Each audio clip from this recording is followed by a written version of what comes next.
Good morning, everyone. How you doing? And if you don't know who I am, my name is Emmanuel Salvador, and I work for the English Immersion Program in the DR in the Dominican Republic. And what am I going to be doing today?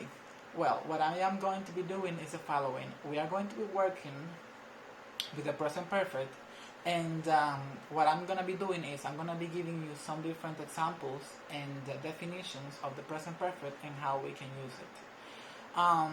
If you like my video, please subscribe to my channel and click like. You have the subscribe button right there. Please help this community. Now, what is the present perfect? The present perfect is formed from the present tense of the verb have and the past participle of a verb. Okay, but I have my own definition. Let's just go with my definition. How can you create the present perfect? The present perfect can be created this way. We have the auxiliary verb have or has. We use has with the third person of the singular with he, she, and it. And you can use have with we, they, I, and you. Okay? We use the present perfect for something that started in the past and continues in the present. I have these two sentences, and what we are going to be doing is the following. I will give you the two sentences, and then I will break down each one of them in a different way. So let's go with the first sentence, and the first sentence says, they've been married for nearly 50 years. Okay, they've been married for nearly 50 years. What do you understand by that? So, what I understand by this is that these two people, they have been married and they have been together for over 50 years, and they have been married uninterruptedly. So, the meaning of this is that these two people, they have spent all her life together for nearly 50 years, almost 50 years. The meaning is that this action started in the past but is still continuing and happening in the present because they are still married and living together. So, let's go ahead with the next one. She has lived in Liverpool all her life. She has lived in Liverpool all her life.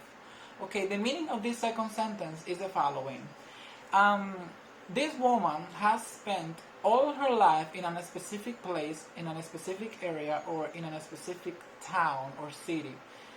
She hasn't lived anywhere else, and she has lived in this place for her whole life. It means that this action started in the past, but is still continuing and happening in the present because she hasn't moved anywhere else. She has lived in Liverpool all her life. I mean, you don't have another way to say that. You have to use the present perfect, I guess, mandatorily, because there is not another way for you to say this. Okay, can we continue with the other use? Good. We can also see the adverb ever in most of the questions with have. They usually go together, and we often use the adverb ever to talk about experience up to the present. I have this following example, and my last birthday was the worst day I have ever had. My last birthday was the worst day I have ever had.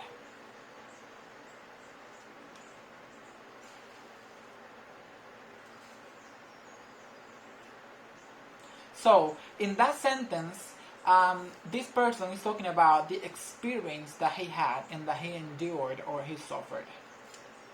Now, we can continue with the next one.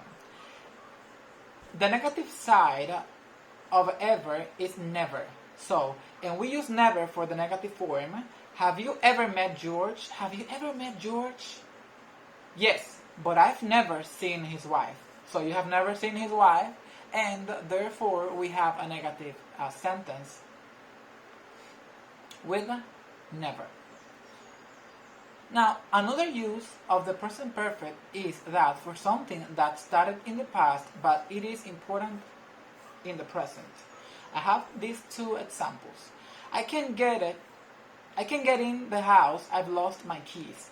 I can't get in the house, I've lost my keys. Teresa isn't at home. I think she has gone shopping. I repeat the sentences.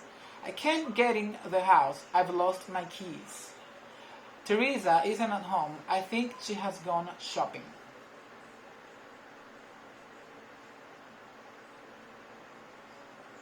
We also have the present perfect with time adverbials, and what I'm going to be doing is I am going to be giving you these examples and these explanations in another video.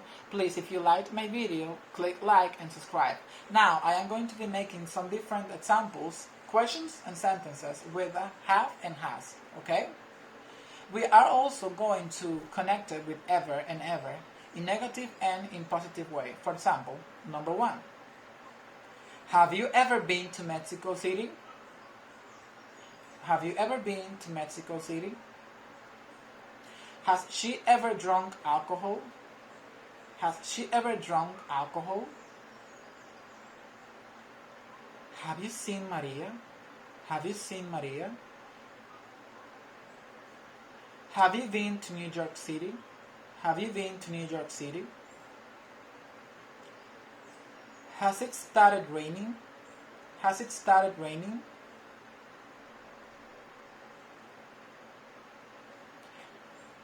Have they eaten yet? Have they eaten yet? Now I am going to be making some examples in negative. She hasn't been to Mexico. She hasn't been to Mexico. I have not been to New York City. I have not been to New York City. She has never drunk alcohol. She has never drunk alcohol.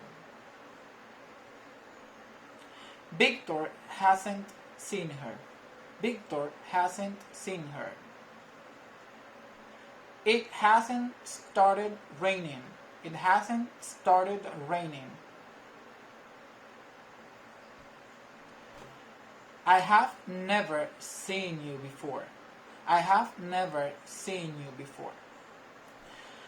Well, this is the end of my video, and if you like, again, please subscribe and stay connected to my channel. If you want to leave a comment and a question, I am willing to help you with any confusions or anything that you would like to learn. So, see you next time. Bye-bye. Thank you so much.